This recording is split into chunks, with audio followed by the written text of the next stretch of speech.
हम लोग गुप्तोत्तर काल पढ़ रहे हैं। हम लोग क्या पढ़ रहे हैं? गुप्तोत्तर काल। गुप्तोत्तर काल का कल हम लोगों ने अर्थव्यवस्था पढ़ा था।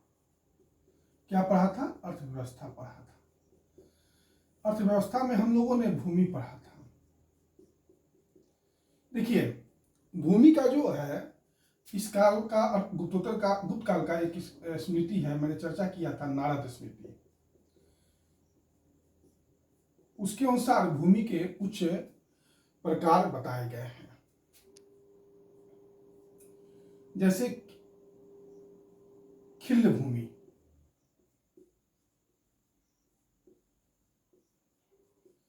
बंजर भूमि, मरुभूमि और उर्वर भूमि। ये चार प्रकार के भूमि बताए गए हैं। ये बताया गया है नारद स्मृति में। ठीक, कुल मिला के देखते हैं तो इस प्रकार इस काल में, गुप्तोत्तर काल में, जो भूमि का प्रकार है बाहित, कृष्ट, अकृष्ट,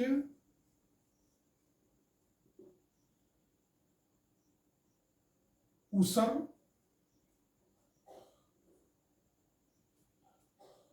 ये सब जो है इस काल के भूमि के प्रकार है। देखिए, उर्वर भूमि आप समझते ही हैं, समझाने की कोई जरूरत नहीं है। मरुभूमि भी आप समझते ही होंगे, बंजर भूमि भी आप समझते ही होंगे। और खिल्ल भूमि ऐसी भूमि होती थी जहां 2 से 3 वर्ष के बाद फसल लिया जाता था।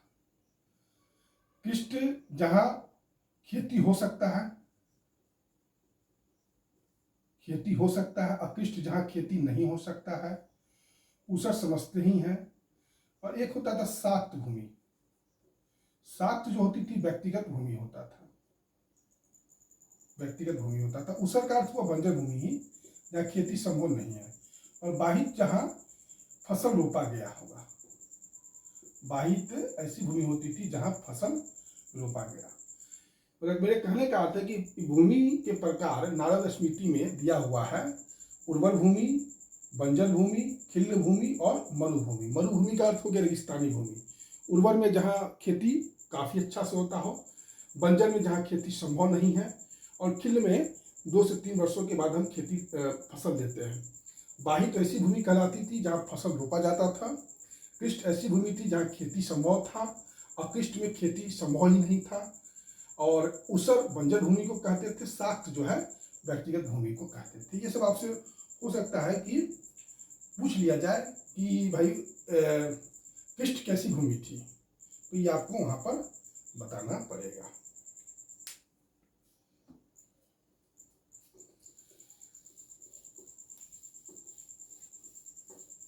हमने भूमि माप का कुछ इकाई का चर्चा किया था, निवर्तन, कुल्यावाप। उसमें भूमि माप की इकाई में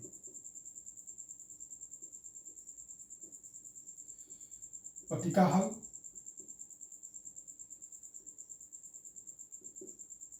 या पातक, पताक या आढ़वाप, ये सब जो है भूमि माप की इकाई है। ठीक, पतिका हल, पताक, आढ़वाप, ये सब जो है भूमि माप की इकाई। निवर्तन भी है, कुल्यावाप भी है, दोर्नवाप भी है। उसमें पतिका भी है, पतिका हल भी है, पताक भी है, आढ़वाप भी है। ये सब थोड़ा ध्यान में रखिएगा। कल हमने एक उद्योग धंधा पढ़ाते समय एक टर्म का चर्चा किया था, हुंडी। देखिए, हुंडी कुछ है नहीं। हुंडी जो है एक प्रकार का साख पत्र है या विनिमय पत्र है या शपथ प्रतिज्ञा पत्र है। प्रपत्र भी कह सकते हैं, विनिमय प्रपत्र है, प्रतिज्ञा पत्र है, और यह साख पत्र है। आप बाजार जाते हैं, सामान खरीदते हैं। तो सामान जो खरीदते हैं या बेचते हैं, तो आप नगद में खरीदे या बेचे, यही 2 बात चीज संभव है। इफ आप नगद में वस्तु को नहीं खरीदते हैं या बेचते हैं, तो आप वहाँ पर हुंडी का प्रयोग करते हैं कि इस वस्तु का कीमत हम आपको बाद में चुका देंगे। उसमें अवधि भी रहता है, तो एक प्रकार से ये विनिमय पत्र ही होता है। परीक्षा में पूछा जाएगा तो आप इसको तीनों चीज पर ध्यान रखिएगा। उद्योग धंधा में कलिंग और मगध में धान काफी होता था, ये थोड़ा सा ध्यान रखिएगा आप लोग। गुप्तोत्तर काल में कलिंग और मगध में धान की खेती काफी होती थी, ये ध्यान रखिएगा। एक होता था सफेद लिनन। सफेद लिनन, सफेद लिनन जो है ये कश्मीर में होता था। कहाँ होता था? सफेद लिनन कश्मीर में होता था। और इसकी चर्चा जो है चीनी यात्री वेनसांग करता है। चीनी यात्री वेनसांग करता है। कर में बहुत प्रकार के कर थे। एक कर प्रत्यय भी एक प्रकार का कर था। बाकी कर की कल हम लोगों ने चर्चा किया था। तो यही है आपका थोड़ा सा अर्थव्यवस्था में कुछ पॉइंट जो छूट गया था, ये कंप्लीट हो गया। मेरे ख्याल से गुप्तोत्तर काल का अर्थव्यवस्था में इससे ज़्यादा कोई स्ट्रेंथ नहीं है, क्योंकि एक बार जो व्यापार में गिरावट आया गुप्त काल में, तो विदेशी व्यापार जैसे ही ठप पड़ा तो आंतरिक व्यापार पर भी उसका बुरा प्रभाव पड़ा। विदेशी व्यापार के ठप होने से आंतरिक व्यापार पर भी पूरा बुरा प्रभाव पड़ा, क्योंकि जो वस्तुएं उत्तर भारत में या मध्य भारत में जो बनता था, तो उसका निर्यात कहीं ना कहीं गुजरात के व्यापार से होता था। तो इस काल तक आते आते जो है, जब विदेशी व्यापार समाप्त हुआ तो उसका प्रभाव आंतरिक व्यापार पर भी पड़ा। और धीमे धीमे आप देखिएगा कि सामंतवाद ने इस तरीके से आंतरिक व्यापार को भी चौपट कर दिया कि स्थानीय स्तर पर जो उत्पादन होता था उसी का व्यापार स्थानीय स्तर पर ही होता था। मतलब गांव जो है, सभी गांव आत्मनिर्भर इकाई बन गए। इस काल में सभी गांव जो है आत्मनिर्भर इकाई बन गए सामंतवाद के कारण। मतलब तेल और नमक चूंकि स्थानीय रूप से उपलब्ध नहीं था, तो इसी का जो व्यापार होता था लोकल लेवल, मतलब अंतर्राज्यीय व्यापार होता था। बाकी कोई भी चीज जो है वो एक ही जगह का उत्पादन से काम चलता था। नेचुरल बात है कि विदेशी व्यापार समाप्त हुआ, उसका कुप्रभाव आंतरिक व्यापार पर पड़ेगा। आंतरिक व्यापार समाप्त होगा तो उसका व्यापार जो है लोकल ट्रेड पर पड़ेगा। तो ये सब इस काल का कुछ चीज़ है। ये एक्चुअली मेंस में ये काफ़ी एक अच्छा टॉपिक बनता है, लेकिन प्री पॉइंट ऑफ व्यू से भी आपको कॉन्सेप्ट क्लियर होना चाहिए। इतिहास तथ्यों का संग्रह ही नहीं बल्कि एक अवबोध है, कॉन्सेप्शन भी होना चाहिए। उस पॉइंट ऑफ व्यू से भी हम लोग पढ़ाई करें तो ज़्यादा अच्छा होता है।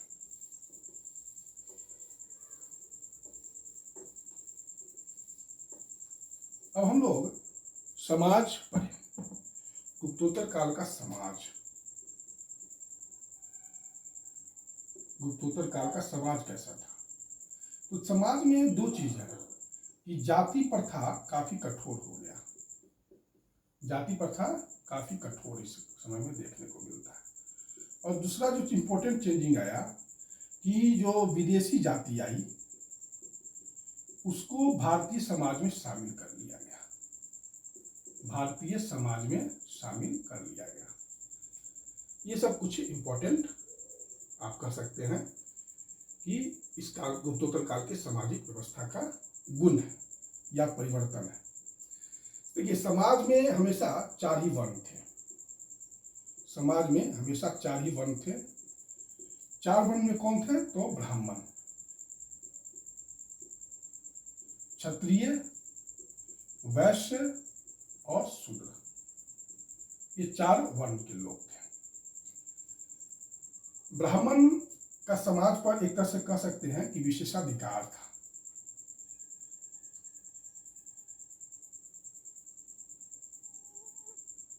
क्योंकि ब्राह्मण का विशेषाधिकार इसलिए था कि बहुत बड़ी मात्रा में भूमि अनुदान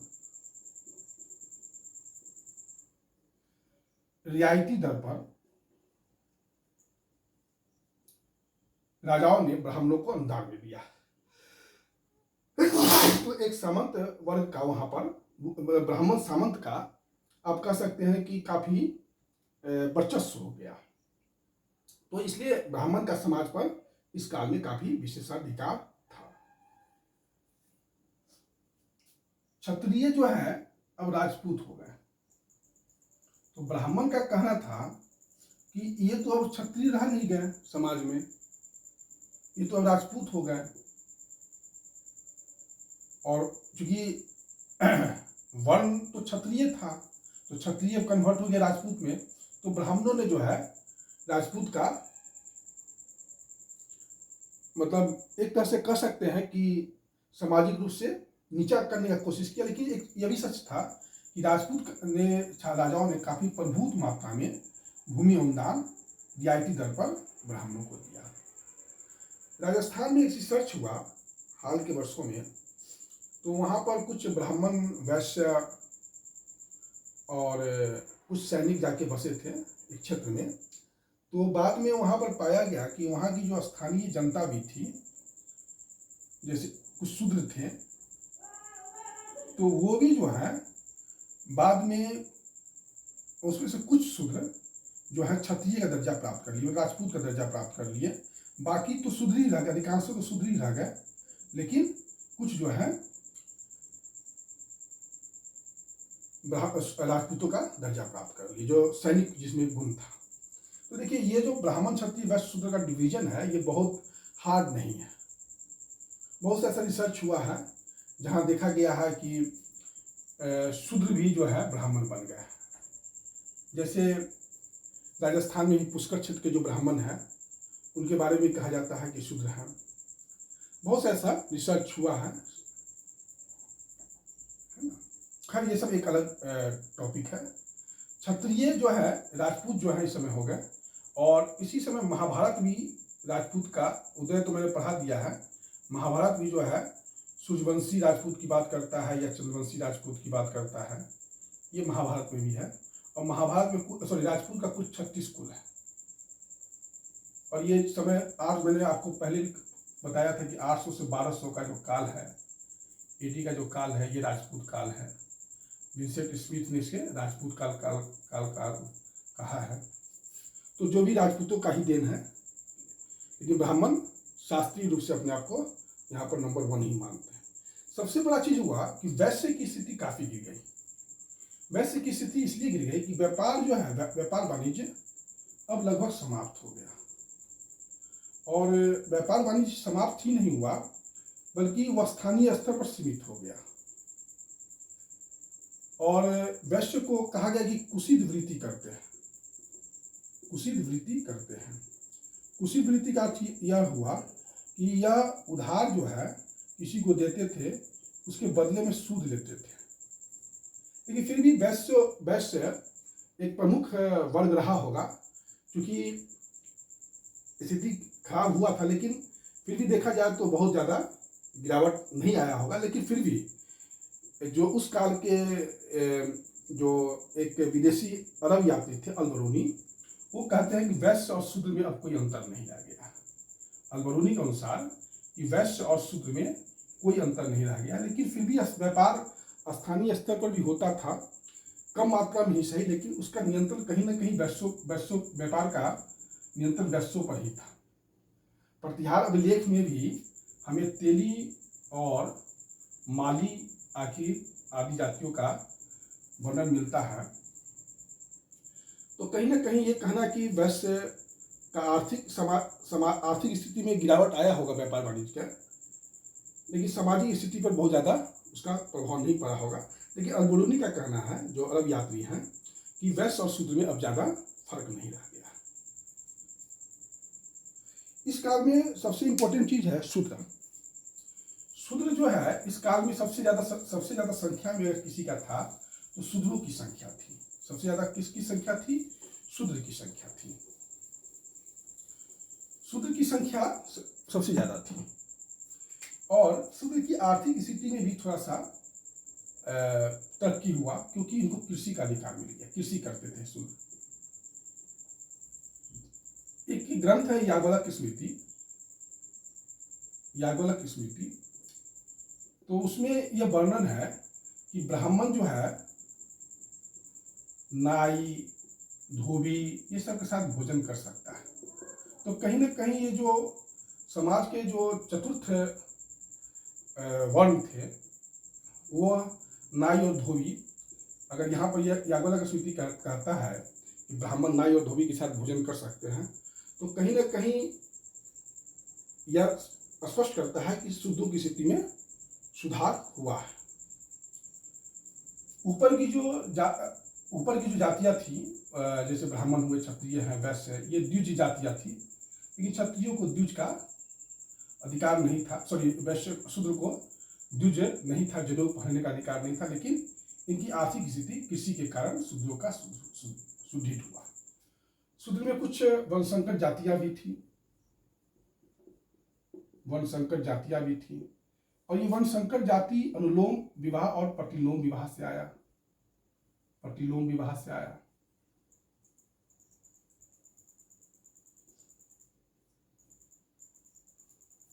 वर्णसंकर जातियां, शूद्रों में कुछ वर्णसंकर जातियां थी, उनकी स्थिति काफी निम्न थी। लेकिन जो सबसे इंपॉर्टेंट चीज है कि अगर वर्णसंकर जातियों में देखिएगा तो इस काल में, गुप्तोत्तर काल में, वर्णसंकर जातियों में सबसे अच्छी स्थिति कायस्थों की थी। कायस्थ कहीं ना कहीं वर्णसंकर ही थे, ठीक। और सबसे जो वर्णसंकर अंत्यज भी थे, वर्णसंकर अंत्यज जातियां भी थी, जो सबसे नीचे था, शूद्र से भी नीचे। और इसमें सबसे खराब स्थिति चांडाल का था, सबसे खराब, अंत्यज में सबसे खराब स्थिति चंडालों की थी।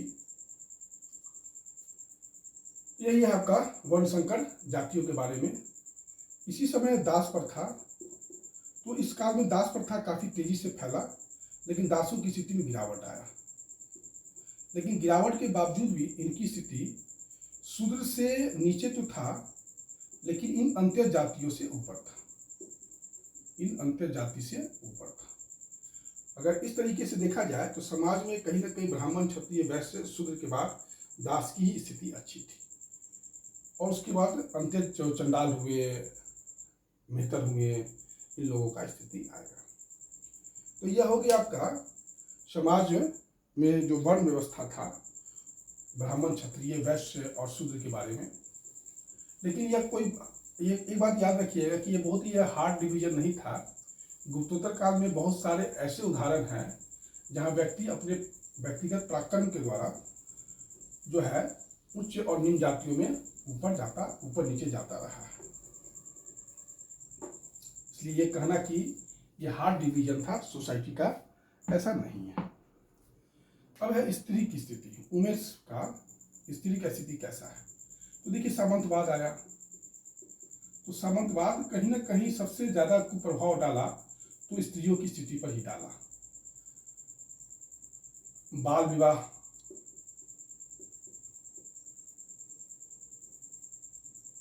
है ना, सती प्रथा,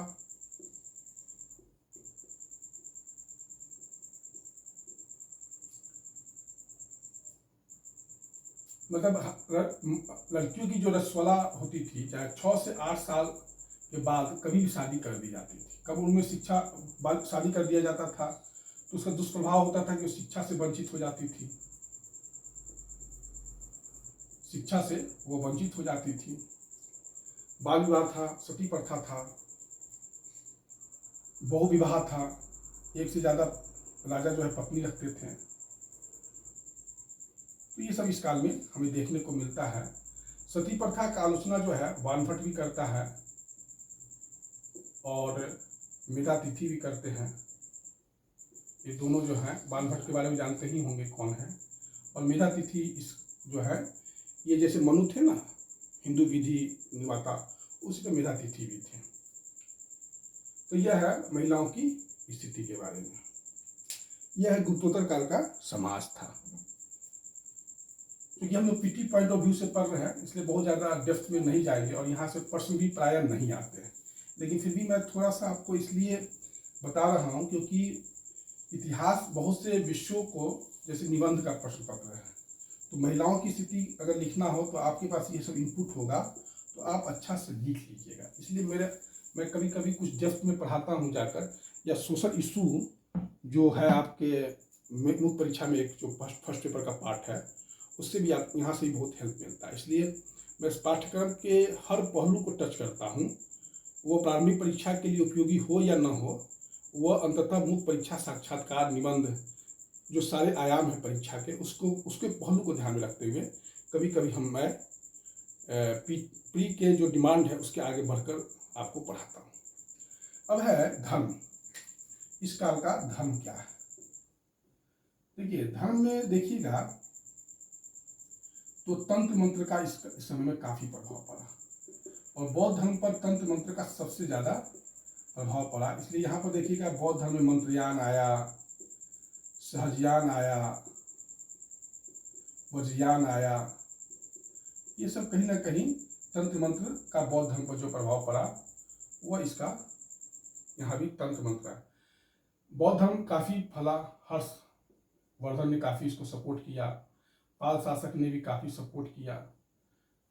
इस समय बहुत से पाल शासकों ने तिब्बत में बौद्ध धर्म के फैलाव के लिए बहुत काम किया, जैसे शांत अक्षित हुआ, अतीश हुआ, इन लोगों को भेजा था। ये सब मैं पढ़ा चुका हूँ। पाल शासकों ने परम सौगात का भी उपाधि लिया था। अगर हम देखें तो शैव धर्म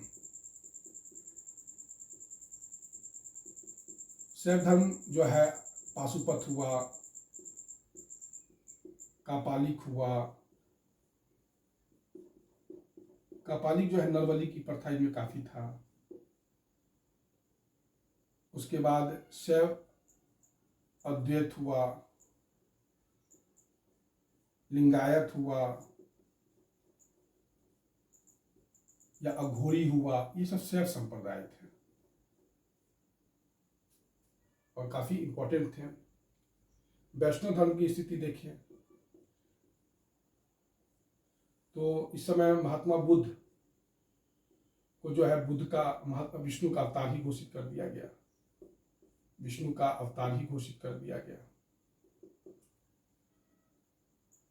उसके बाद इंपॉर्टेंट चीज है यह है कि शाक्त धर्म भी काफी काल में काफी पॉपुलर हुआ, और जो है अर्धनारीश्वर की जो कॉन्सेप्ट है ये कहीं ना कहीं इसी काल से जुड़ा हुआ है। अर्धनारीश्वर का अर्धांगिनी, तो अर्धांगिनी किसका? तो परम शक्ति का अर्धांगिनी, आधा अंग है ना। ये सब मैंने चर्चा कर चुका हूँ, इसलिए मैं यहाँ पर कोई विशेष नहीं बताऊंगा शाक्त धर्म के बारे में। दुर्गा पूजा भी इसी काल में शुरू हुआ बहुत तेजी से। मार्कंडेय पुराण, मेरे ख्याल से ये भी मैं चर्चा आपको कर चुका हूँ, फिर भी यहाँ पर थोड़ा सा आपको मैं बता देता हूँ। तो यही सब है आपका इस काल का धर्म के बारे में जानकारी। इस काल में जैन धर्म में भी काफी तरक्की आया। ये सब मैंने पढ़ाई है। दिलवारा का जैन मंदिर कैसे बना, ये सब पढ़ाई चुके हैं। कौन जैन शासक था, जैन धर्म को मानता था, तो सब चर्चा करना यहाँ पर प्री पॉइंट ऑफ व्यू से बहुत ज़्यादा सारगर्भित नहीं है। तो इस प्रकार से आपका जो गुप्तोत्तर काल का समाज और धर्म समाप्त हो गया। अब थोड़ा सा हम लोग कला और संस्कृति बच रहा है, उसको कल समाप्त कर देंगे, और इसके बाद जो है कल हम लोग कला और संस्कृति समाप्त करते हैं। आज का वीडियो इतना ही। आप लोग मन लगा के वीडियो देखिए। वीडियो बहुत ही क्वालिटी वीडियो बनाया जा रहा है, और आप लोग इसका यूज कीजिएगा तो रियली प्री पॉइंट से ऑप्शनल पॉइंट ऑफ व्यू से, या कोई इंट्रेंस देना चाहते हैं JNU का, दिल्ली यूनिवर्सिटी का जो MA का इंट्रेंस होता है, नेट का एग्जाम देना चाहते हैं, इस सब में ये जो है समान रूप से उपयोगी है। किसी भी PCS एग्जाम के लिए भी अच्छा है, संघ लोक सेवा आयोग के लिए तो अच्छा है ही। आप लोग मेहनत कीजिए। मैं काफ़ी मेहनत से ये वीडियो बनाता हूँ, और आप लोग जो है कमेंट जरूर किया कीजिए। धन्यवाद।